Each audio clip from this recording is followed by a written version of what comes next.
Hey everyone, I'm Raghav, and here we will be discussing the first three problems of Educational Codeforces Round 160. So, this is the first problem, rating increase. The problem says Monocarp is a great solver of ad hoc problems, recently participated in Educational Codeforces Round and gained rating. Monocarp knew that before the round his rating was A. After the round, it increased to B. He wrote both values one after the other so that you don't forget it, but he wrote them so close that he can't now tell where the first value ends and where the second value starts. So we have to help him find some values A and B such that neither of them has a leading zero. Both of them are strictly greater than zero. B is greater than A because rating has increased, and they both produce value AB when written one after the other. So this is the problem, and we can see that the constraints on the given string is very small. The length must be between 2 to 8. So this is like giving us a hint that we can try out something like brute force. So let's see. Um, let's mark the obvious things here. Just a minute. Yeah. So we have been given a string AB, and we know that it would be of at most 8 characters. So we should definitely consider doing something like brute force. Like we don't really care about optimizations right now. Just try to do it in the absolute brute force in any way you can. So if the given string is, let's take the example of 2000 2001, right? Since we are humans, we can directly see that the two strings should be something like this, but we have to write a generic code which should work everywhere. So we know that the whole, like the summation of A and B or the concatenation of the A and B, the ratings, is given to us as AB. And some, like there should be some partition somewhere, maybe here or here or here or here. At some place, there should be a partition till which the string A goes and after which the string B starts, like from which the B string starts. How many partitions are there? This is the first place where A can end and B can start, or maybe you can have it here, or maybe here.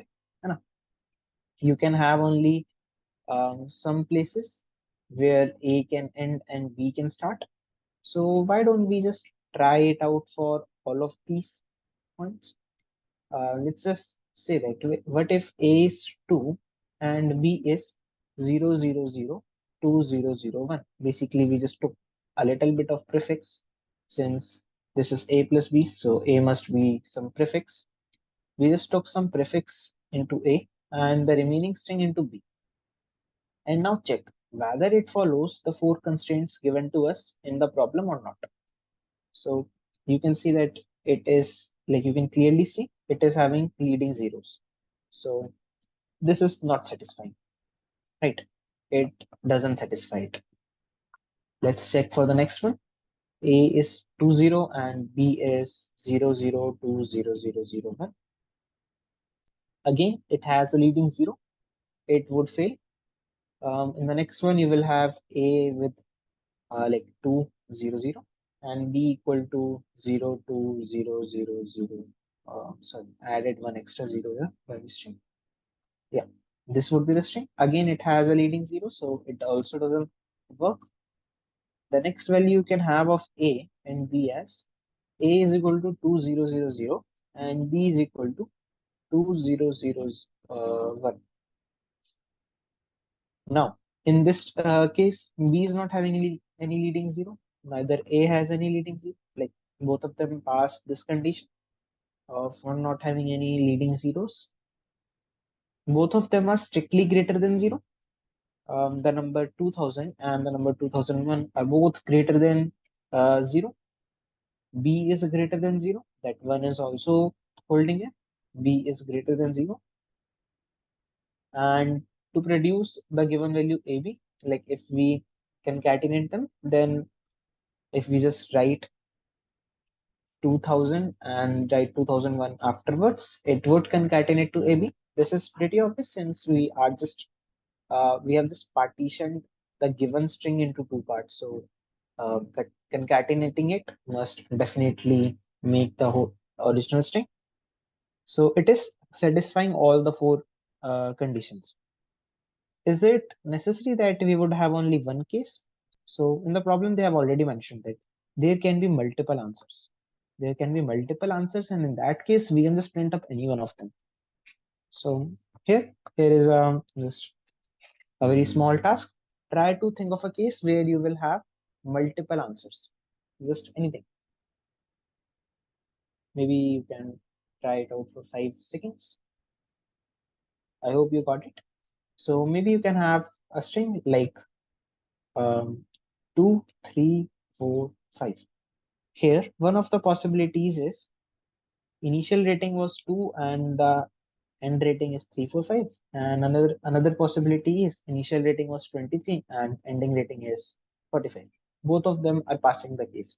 So yeah, this is just um, this is just a good practice to always try to think of different cases, though it's not really necessary for solving the problem here. And similarly, you can try out other cases, other test cases also. So like in this case, you can have something like 391. Okay, so if you have 391, it would fail, but you can have just take 3 as the first and 91125. Like this is A and this is B. It is also passing all the cases. No one is having any leading zeros, and basically all the cases are being passed there. But in the third problem, but in the third case, you see 200200. Here you cannot really divide it in any way such that it would pass all the cases, because if you take 200200, it is having leading 0. 200200 is also having leading 0. 200200, here it is not really greater than, like 200 is not greater than 200, right? You wanted to have B greater than A also, which is not passing here. So this is also failing here.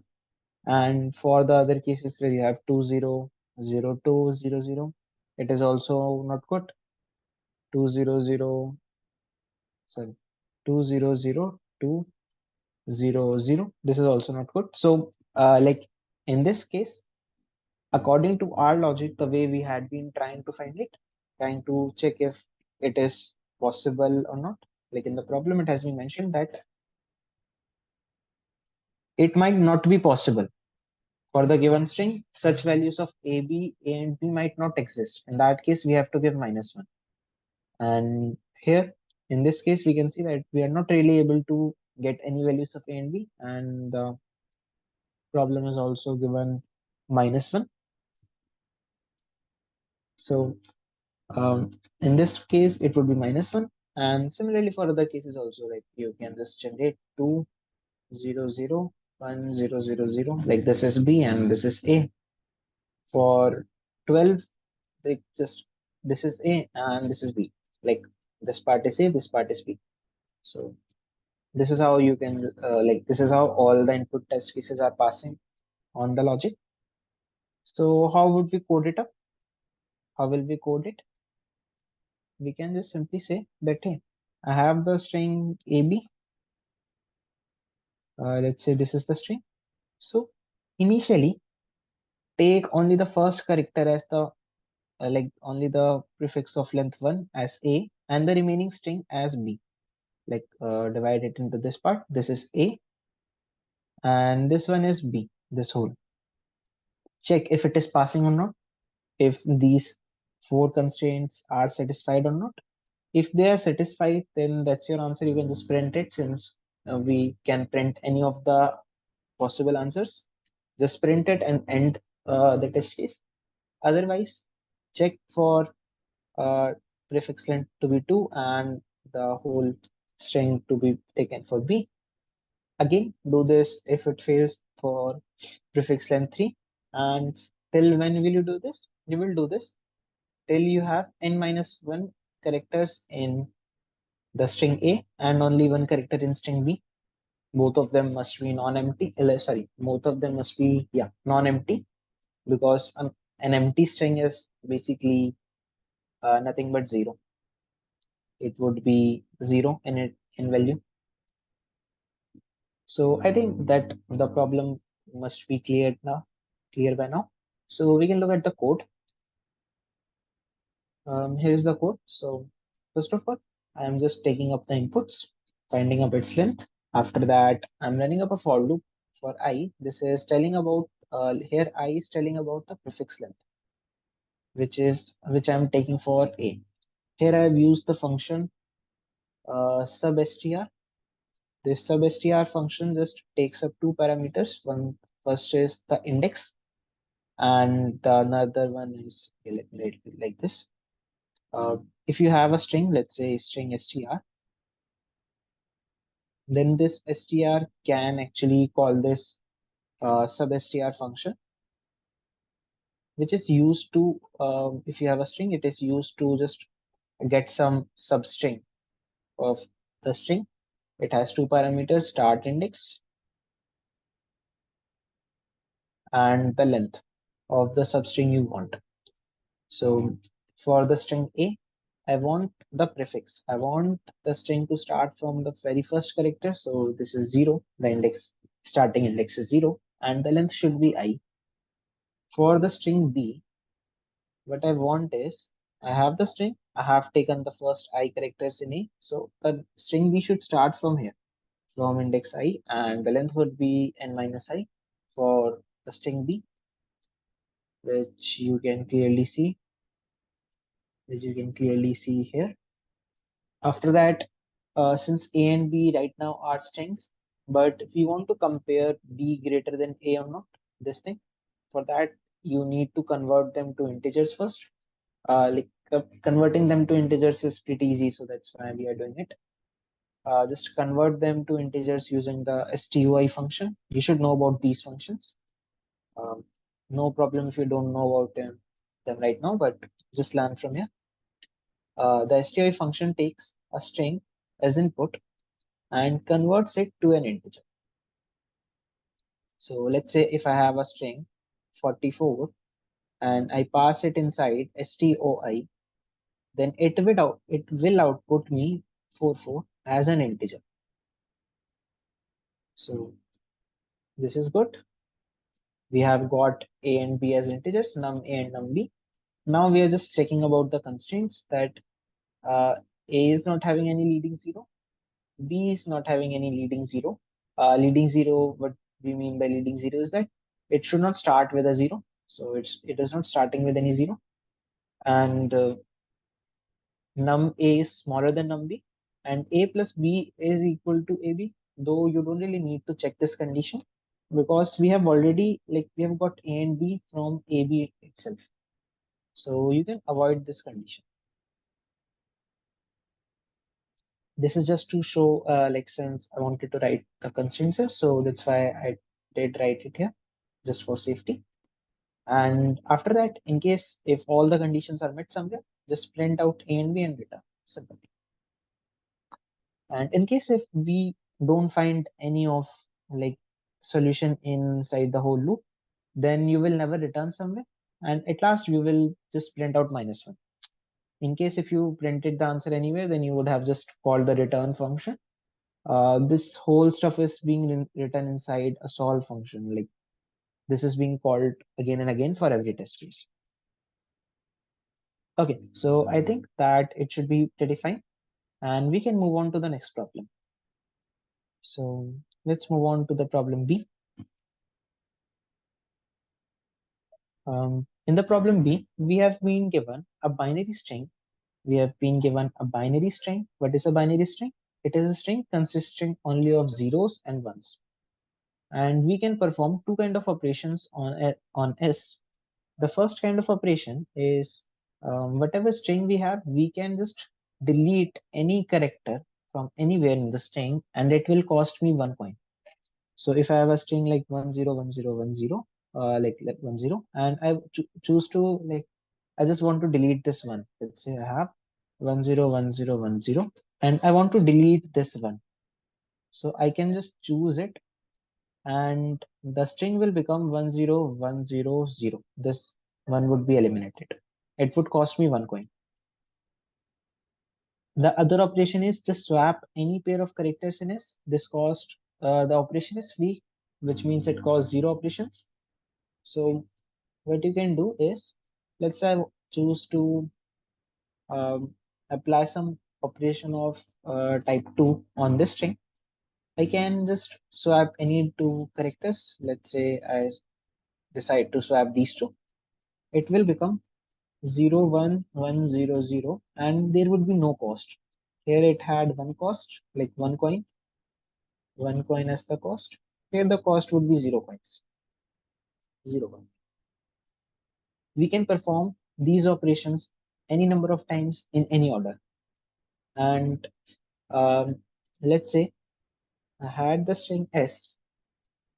I applied some operations on this some number of times, and now I have a string T. So what it says is the string T is good.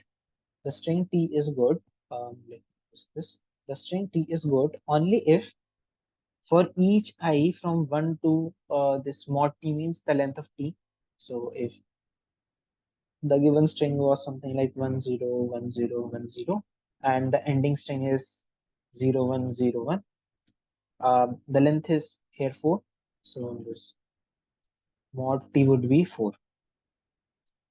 So for every I from 1 to mod T, that is I from 1 to 4, um, Ti must be must not be equal to Si, which means if Si is equal to 0, then Ti must be 1, and vice versa. If it is 1, then Ti should be equal to 0. Only then the string T is good, and we have to make, let me use a black pen here to make things simple. Yeah.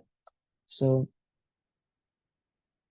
we have to do this in minimum total cost. We have to make, like, we have to apply some operations on the string S, get some string T in minimum number of operations, such that string T is good.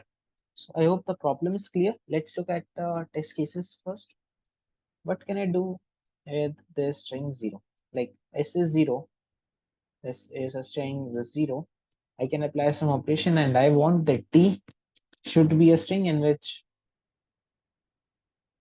let me write it like this. S is 0. I apply some operations, get some string T. I want that the characters in S and T should not be equal. Since I have only 0, I cannot have a 1 here, because like if I have a T0, I want it to be not equal to S0, for which means that T0 must be 1, but I don't have any 1 in the string, so I must just delete the 0. This is the only thing I can do. So I would have to delete this 0, and string T will become empty. So the cost would be 1, and that's what we can see here. The cost is 1. Now let's see for this case. If you have something like 011, we definitely know that you want to have something like 100. Like you want to have something like this, where every character in string T is different from string S. Let me call it as S dash. So one thing which is very obvious right now is, since the second operation costs 0, since the second operation is free, let's try to use it first. As long as we can make the string T good, just use it. So let's swap these two. We will have something like 110 now. Now for the uh, okay, yeah.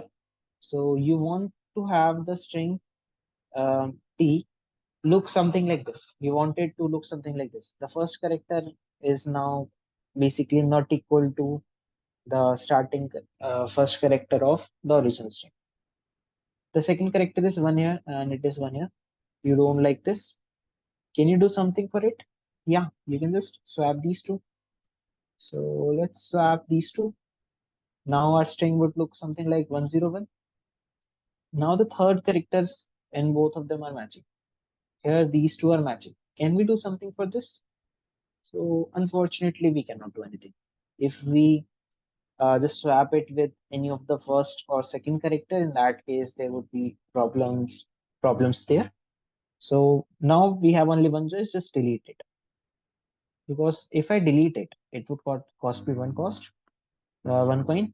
Now the string is 10, and the first two characters, like the whole string, is matching with what we wanted. Or basically, you can say that it is not matching with what we had in string S. Right? You can call it like that. Similarly, you can try out for other cases. And there is something you could observe from the third case, that if the count of 0 is equal to count of 1, in that case, what I can do is just look at it. If you have something like 0110, I can just swap it in a way that I will have 1001. Instead of at the place of all the zeros, I will place all ones, and at place of ones, I would place all zeros. Which means with just the operation 2, I got it done, and the cost is absolute 0. The cost is 0, which is good. That's good for me, right? So um, this is definitely something you want to do. As long as you can make zeros equal to ones and ones equal to 0, you will just apply the operation 2, right? But once you reach to a place, maybe like you are having only uh, one 0 in the array, in the string, and maybe two ones. Maybe the string is something like 0, 1. So in this case, whatever you do, eventually you would come to a place where it is something like this, where you are having some character which is matching, and you can't do anything for it other than deleting it, right? So this is what we are going to do. First of all, just check out if you have a 0 in the string yes, try to swap it with any of the ones. If you have a 1 here, try to swap it any of the zeros.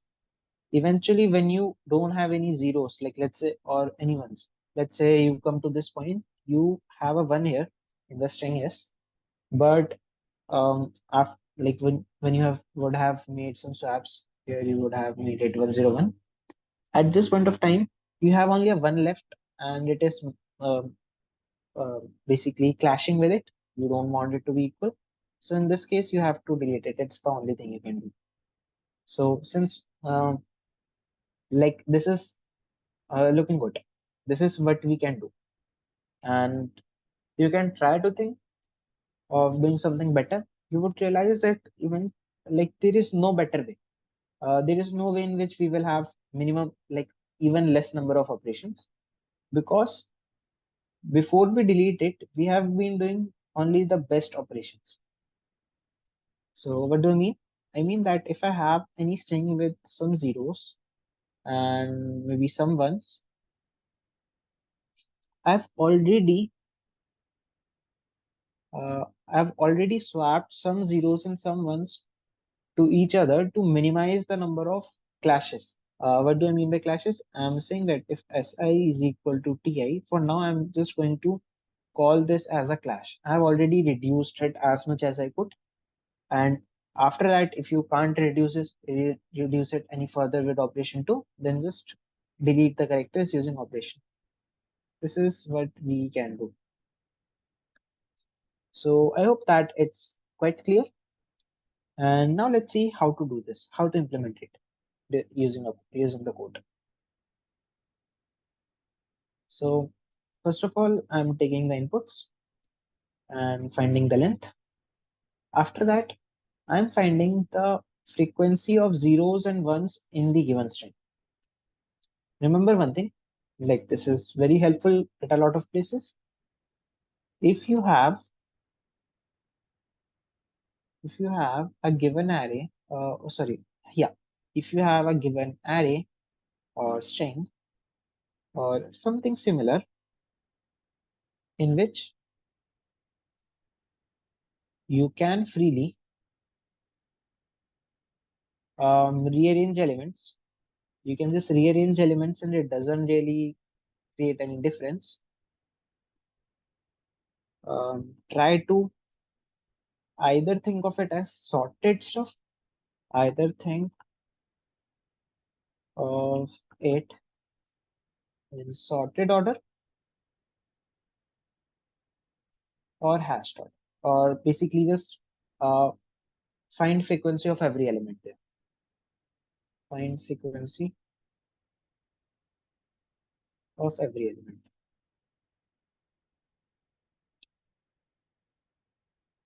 This generally works most of the times if you're talking about B or C problem. This is quite like an observation. If you just remember this thing, it can help you a lot on B and C problems. So here in our case, sorting is not really going to benefit us in any way, but finding the frequency of every element is very useful. Here we can just find the frequency of 0 and 1, count 0 and count 1. After that, we can traverse over the string. So if we had a string like this, we will just traverse over it. We had the string S. Now, if I get a 0 here, um, here this line might look a little bit confusing at the first glance if you are not really familiar with XOR. So what it does is it says stri minus 0. Stri minus 0, what it will do? You remember that stri, this stri is a character. Stri is a character, so it would be either character 1 or character 0. This is not a number, it is a character.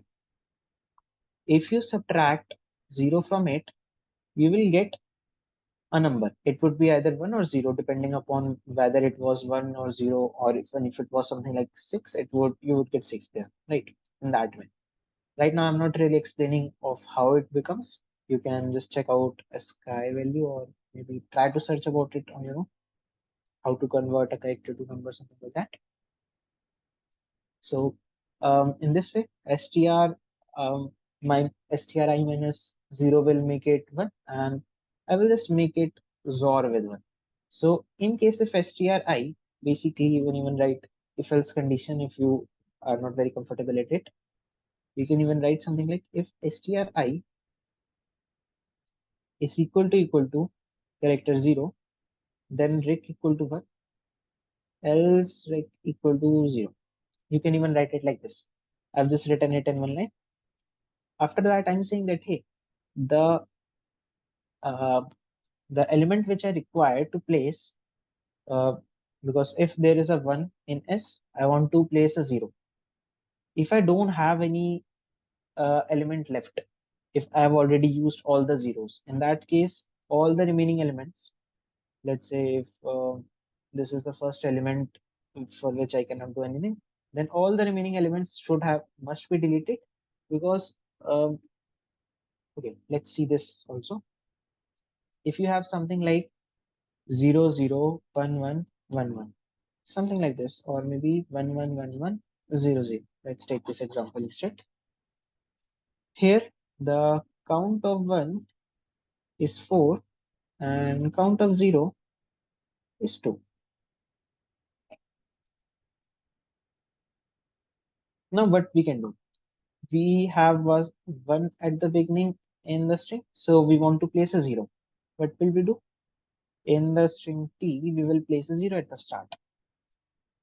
Now again we have a 1 in the string s, so we want to place a 0 here, so we will just do this. We will place a 0. Now we are not having any more zeros in the string. We have used both of the zeros we had. Now again we have a 1 in the string S, do we have a 0 to place in string T? No. Can we place a 1 there? We cannot place it. So now what? Now we will have to delete all of them. Now we will have to delete all of them. Or basically, you can say that delete all of the elements which are left.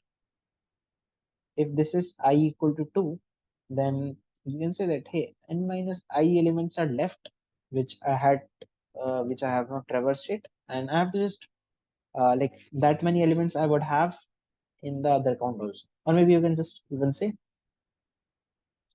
count of 1 minus Rick. Um, just say that these many elements I have of the other type. Basically, if here Rick is equal to 0, Rick is nothing but short form of requirement. So if Rick is equal to 0, you required the 0, but you don't have it. The count of Rick is 0. In that case, the count of 1, the elements you have left in 1, all of these must be deleted. So that is the answer here, right? So count of 1 minus Rick, what it will do, or maybe you can say 1 XOR Rick. Just print this as the answer. Okay, just in case if someone feels it a little bit confusing on how is count 1 minus Rick is working, you can just say count of stri minus 0, the correct this character, just print this thing. Now I think that I have written it into 3 ways, so this should not be a problem. You can try to think of it in any of the ways you feel comfortable. And after printing it, just return. Once you print it, just return. And in case if the count was not 0, just reduce the count because you have used the character. In case if you just traverse over the whole string but you never get into this condition and return, then just print 0.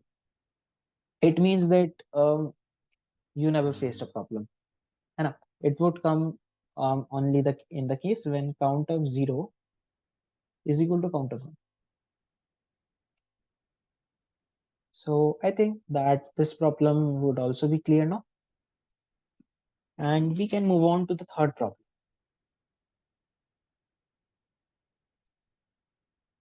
Okay, so the third one might feel up a little bit confusing, especially if you don't know about bit masking right now. I would highly suggest that, hey, in case if you don't know about bit manipulation, though it can be solved, but I would not really recommend. I would say that, hey, you should study bit manipulation instead. You can have a try at this problem though. But like doing bit manipulation is gonna be more productive for you, in my view. So let's see the problem. According to the problem, um, we have been given an empty multiset. So we have been given an empty multiset which is not having any elements right now. Let's say this is a multiset, and we will have two type of queries. The first type is gonna be to add x. In this, if we get this query, we will have to add 2 raised to the power x into our multiset. So let's say if we get a query like add 1, then what to do? Just add 2 raised to the power 1, which is nothing but 2, into the multiset. If we get something like, okay, let's see the second query first. In the second query, we have been given get w. Here what we do is say whether it is possible to take the sum of some subset of the current multiset and get a value equal to w. So let's say after some add operations, right now your multiset is having 2, 2, 4, 8. And you are being given query like get w, where the value of w is maybe 20. 20 is not possible. Let's take 14. Yeah, let's take 14. So you have to tell whether it is possible. Let me write it bigger. You have been given a query 14. So you have to tell whether it is possible to pick up some elements from this multiset whose sum is equal to 14. The sum is equal to 14. Just try to think about it. Okay, so let's have 10 seconds break. You try to think whether it is possible to choose some elements from this multiset and have a sum of 14 or not.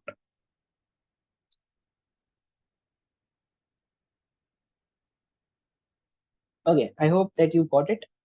You can just pick up one of the twos. You can just pick up, okay, you can just pick up 2, 4, and 8.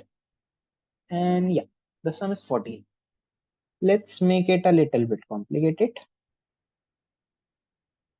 Okay, let's take the set to be 1, 2, 4, 8, 16, 32, 64. And the value of W to be maybe 97. Now try to find if it is possible to have some elements from this multiset whose sum is equal to 97 or not. If you are aware about the binary numbers or maybe bit manipulation, no, bit manipulation is not required.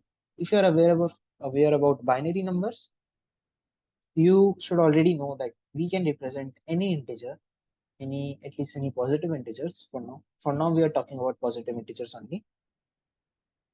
I don't want to confuse for negative numbers. We can just represent it in form of um, some uh, summation of powers of 2. So for 97, we can represent it as like all of these are powers of 2. We can represent it as 64 plus um, what more we need? After 64, we need 35. So plus 32. Now we need 3. So we take plus 2. Now we need 1. So we take plus 1. Right. We okay. Oh God, I'm so terrible. That's okay. Sorry. That's shameful. Um, from 97, we subtracted 64. From there, we saw that, hey, if I take 64, I need 33 more. So I took 32, 32, and then after taking 32, I needed one more sum. So I just took one. And that's how I got three elements from the set whose sum is equal to 97. From there, did you realize one thing? It was not very easy for me to understand or realize that, hey, should I take 2 or not, 4 or not to have a sum equal to 97? But when I did it from the other way, when I did try to think of the largest number here, it was easy for me. I could easily decide whether to take 64 or not. After taking 64, when I required 33 more in the sum, it was easy for me to understand that, hey, I can take 32 and taking 32 is just going to make things simple. It is going to make things simple. It is not going to make things hard. It was also easy for me to understand, right? And similarly, here for 16, it was easy for me to understand that, hey, I need only one. 16 is way greater than 1, so I cannot take this. Similarly for 8, similarly for 4, similarly for 2. And then I took 1. So I just wanted to give you this intuition that picking up larger elements first, is easy. Deciding whether to take or how many times to take is easy for me. If I didn't have 32 with me, if I didn't have this 32 in my set, even then I could have done this. If I had, like, let's say more than 160, in that case, okay, sorry, it would be thin. I would have required 33 here, and I could have just picked up 16 because 16 is less than 33. So picking up 16 is going to make things simple. I could have picked 16, then I would have required 17 more. I could have picked up another 16,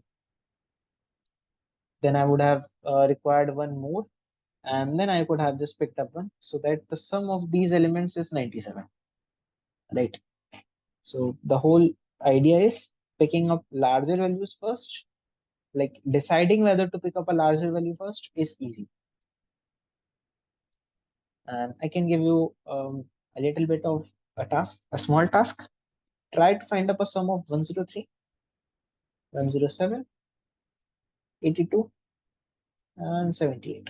This is just in case if you didn't get the intuition of picking up larger value first. If you've already got the intuition of picking up a larger value, you can try out making up some of any one of them. And if you feel that you are very comfortable with this already, then you don't really need to find the sum, though you would have already got it. Okay, let's see what next. So we have understood at least one thing. Adding an element to the multiset is very easy. I got x, I just add 2 raised to the power x to my multiset. Simple, very simple stuff. For getting w, it is also very simple. I just say that, hey, whatever value you have w, I will start, I will just say that, hey, in the multiset, which is the largest value smaller than or equal to w, less than or equal to w. What is the largest such value? And finding this is not hard. You can just easily find it with upper bound function. You can easily find it with upper bound function. And what will happen, but if you you try to do the problem in this way, what will happen is for w, you are once finding the largest number which is less than equal to w in log n time. You are subtracting w, whatever result you got from it. Let's say I got something like, just say something. I just got something. I'm subtracting something from w. I'm getting, let's say, w dash. Now I'm applying the same thing on w dash again and again. What if I was having a lot of ones in the multiset? Let's say if there are queries in this way, I'm having a lot of ones in the multiset.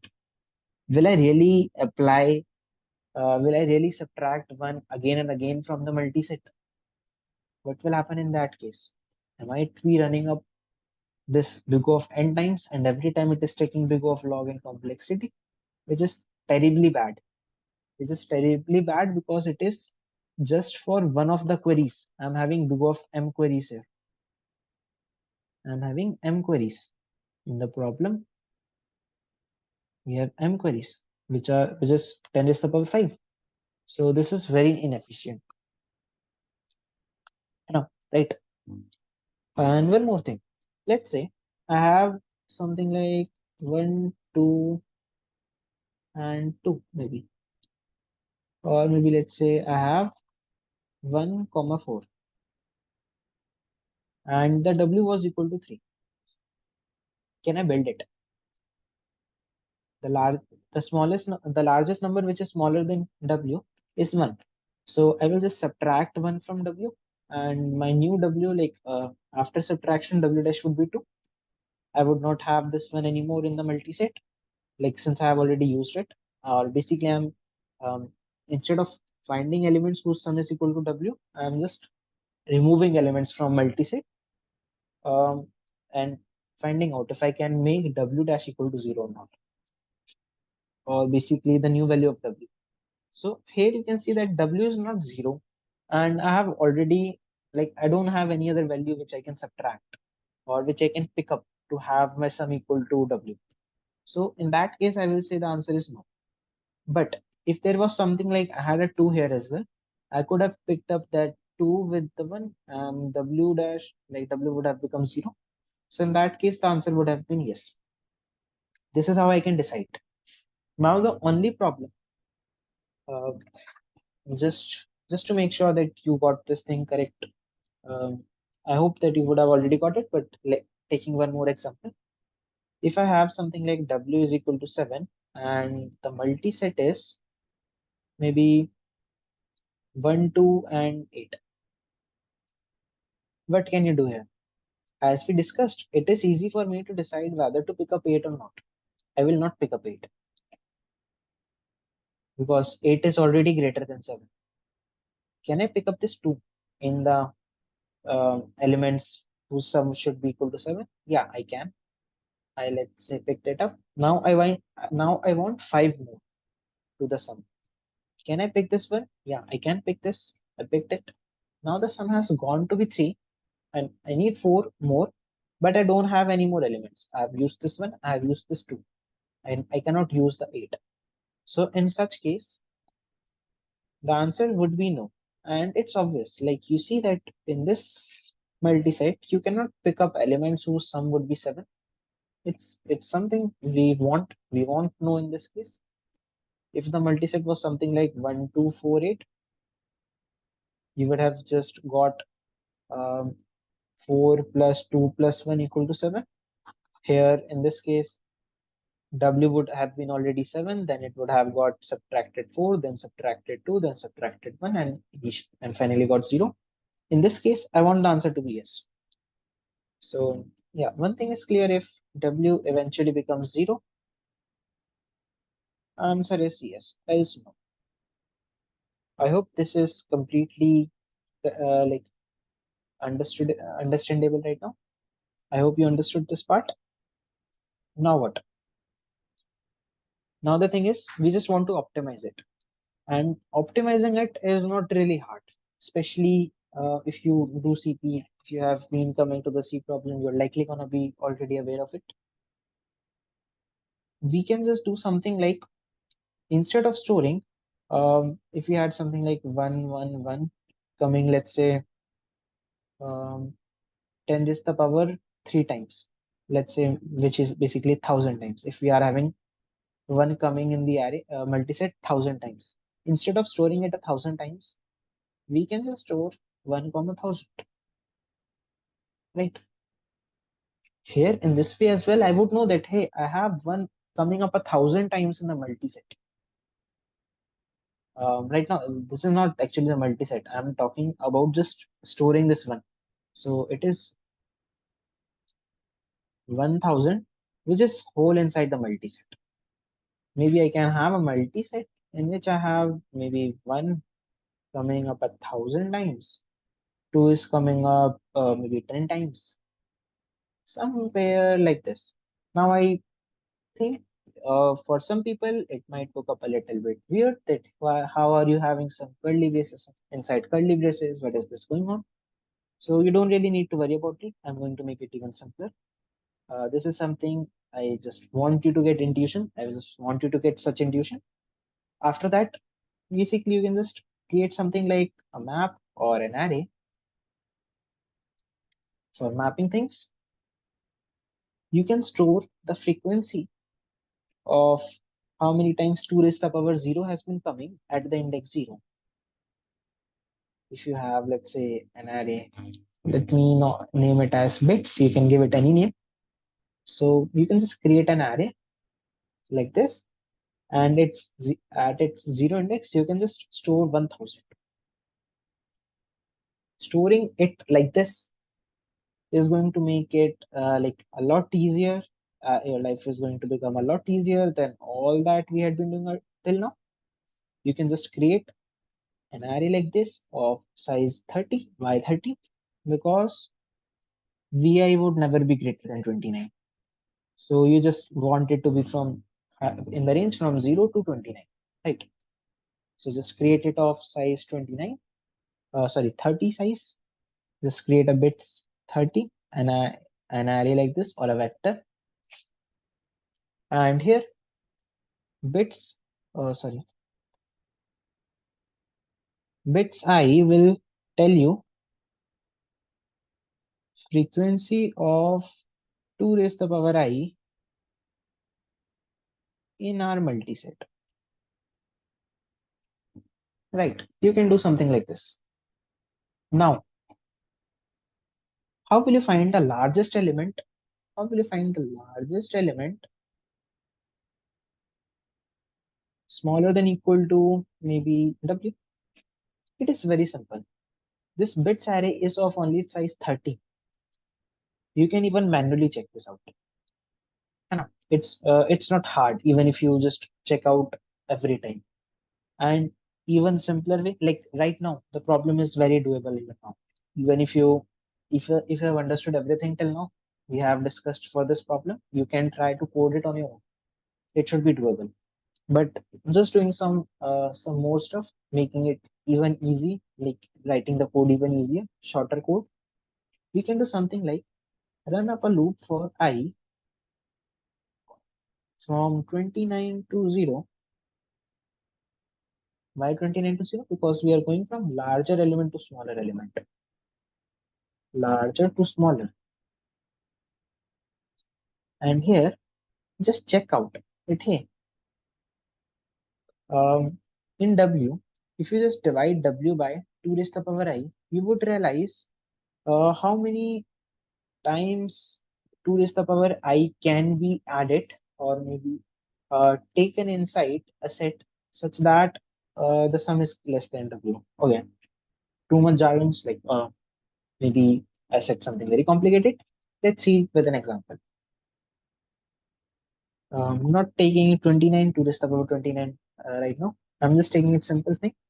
If I have W is equal to maybe 27, and here if I have been talking about I equal to 3, I just want to see how many 2 raised to the power I, or maybe how many 8s I can take such that the sum would be less than 27. So what I want to say here is, okay, maybe before that, just take a simple example. Just leave all this, leave all the confusions, start it all over again. You have a multiset having elements like 1, 2, 2, 8, 8, 8, 8, multiple 8s, and maybe some 16s, maybe a 32 as well. And you want to have W is equal to 27. Now, okay, let's leave the 16s out because I want to mention something here. Yeah, let's have this kind of a multiset. You have one, you have one, you have two coming twice, you have eight coming a bunch of times, and then you are having 32. You cannot really pick up 32 because 32 is already greater than W. And now for 8, in the multiset thing, what we were doing was to choose it one by one on how many times to pick. But now we want to optimize the method. We want to just find out how many times to pick it up in one go, right? This is just a simple observation. Might now it might, in case if you have not practiced a lot, it might look like what is he doing? Like how did he get the intuition of doing it all in a one move? But you will start getting such things as you get experienced. So here you have 8 coming 4 times. In the array which we were creating for bits, you would be having bits of 3 equal to 4. Now you want to find out how many of these should you pick up, how many of these 8s should you pick up for the pair of elements you are picking up. Basically, the set of elements you are going to pick to have sum equal to W. So how many of these should you pick up? It is very obvious that you should pick up 3 of them. We can just see the things right now manually, so it is very intuitive for us that, hey, even though you have 4 8s, you can pick up only 3 because 8 plus 8 plus 8 is 24. If you pick up the next one, it would become 32, which is greater than W. Right? We just want to find a mathematical expression for that, how to find it. So a simple thing is the number of times we take it, let's say it is count, or let me write it as COUNT. Okay, yeah, we have not used CNT anywhere, so let's write it as CNT. This count CNT must definitely be less than or equal to bits of 3, right? This is definitely gonna be, this definitely should hold. And 2 raised to the power 3 into CNT must be less than equal to W. These two conditions should be there. These two must be followed. Only then you can, you want to find the largest value of CNT such that both of these are holds true. Here instead of 3, you can just write up I to make things look a little bit more generic, that you can have any integer here. And you just want this. So you can write this condition as CNT less than equal to W by 2 raised to the power I. And since you want to pick up the largest value of CNT, which holds both the conditions, why don't you just pick up, uh, like for this case, it would be uh, basically CNT would be equal to W by 2 by I. It would be maximum in this case, and CNT would be maximum in this case where CNT is equal to bits of I. You know, just doing some mathematical manipulation, something like that. No, it is simple thing. If maybe my explanation might have made it a little bit complicated from this part where we had been here, but if you see, we are just doing some simple things. And here you have CNT to be bits of I and CNT equal to W by 2 raised to the power I. Uh, it would be the minimum of them. Why? Because this CNT like bits I is telling you how many eights you have. You know, maybe if it was something like 37 or maybe 47 or maybe even greater 49. You know. So according to this, W by 2 raised to the power 3 is gonna be 49 divided by 8, which is gonna be 6 point something. So you can take 6 eights, but you don't have that many in your array, in your multiset. So it is enough to show that like this is good enough to conclude for you that if W can take more 8, but you don't have that many in your bits in your multiset, in that case you will be taking the number of 8s you have in your multiset. And similarly, if W was small, if it was something like 27 and it can take only 3 8, it can take only 3 8, basically 8 3 times. So even if you had it 100 times in your multiset, you can take out only 3.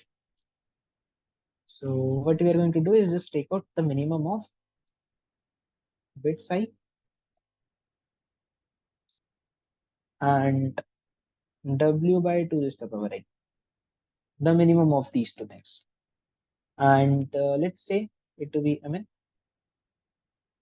this is the number of times you can pick up 8 or basically 2 is the power I from your multiset. So W would get decreased by Mn into 2 raised to the power I, right? And this I, you see that you want to have a larger number here. As we discussed that we want to go from larger to smaller. It is easier in that way to decide how many to pick. Because if you are talking about larger element, you can, if you can pick, you just pick up. We discussed this earlier. And if you have tried out the cases, you would have got the reason as well. If you tried to make it for 103, 107, like the cases I gave you would have understood the reason that if you have a choice to pick up an element, just pick it up. Here, the for loop would go from I equal to 29 to y equal to 0, like greater than equal to 0 for the very same reason that we want to pick up or try out for the larger values first. After that, in case if W is 0 now, the answer is yes, else it is no. Simple. And this will go on for all the queries. Fine. So let's see the solution. This is having a very small code, like the problem statement. The code is also very small. Here we are first of all taking the number of queries as input, creating a vector of integers bits. You can give it a better name as well if you have. I generally keep the name bits and give it something like 31. Even though 31 is not required because 2 is the power 29 is the maximum, so you can have it as bits 30. But just I try to be on the same side always. And then we have a while loop in which I'm taking up the type of query as input, and v, though it is v and w names are different, but I'm just taking up v as input directly. In case if that uh, type is 1, then just simply increment the count. In the multiset, we were adding like 2, adding the number, inserting it, and in the frequency array which we created, we are actually going to just increment it by 1 for 2 raised to the power 1. These are 2 raised to the power 1s.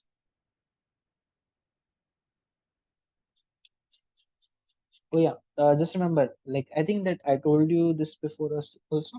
Just wanna make sure. Instead, if you have to add 2 raised to the power x to the multiset, in the bits array, you don't really need to add it to 2 raised to the power x, because you will be having only some certain values of x, right? Basically, you will be having only some numbers 1, 2, 4, 8, 16, and so on. So you don't really need to create an array of size 29 for frequency array. You can just create an array of size 30, and for adding 2 to raise the power x to the array, you can increment bits x. That's we are just doing it here. And then we are just running up a for loop from 29 to 0 and finding out the minimum number of uh, not actually, this is not the minimum, this is actually the maximum you can pick. This is actually the maximum you can pick, which would be equal to minimum of these two. Bits I represents how many 2 raised to the power I you have in your multiset, and v right shift I, if you know, okay, just for those who don't know about right shift operators, uh, if you have a number like 10 and you right shift it by 1, what will happen is it will become halved, because in binary 10 is something like 1010. On right shift operation, it becomes 101. The last bit is lost. So if you have to divide a number by 2 raised to the power I or multiply a number with 2 raised to the power I, you can just do it with uh, one left shift I, multiply it with it if you want to multiply. If you want to divide the number by 2 raised to the power I, you can just right shift I. So again, I would suggest you to study explore bit manipulation a little bit. It is very useful. And after that, at the end, in case if v, like I'm instead of using w, I'm using v here, the variable name. If v is 0, print yes, otherwise no. And that's it for the third problem. So I hope that this video editorial helped you out. In case if it did, please make sure to leave a comment, and um, you can like the video, you can subscribe the channel if you like if the video editorial helped you out. And thank you for watching the video. Bye bye.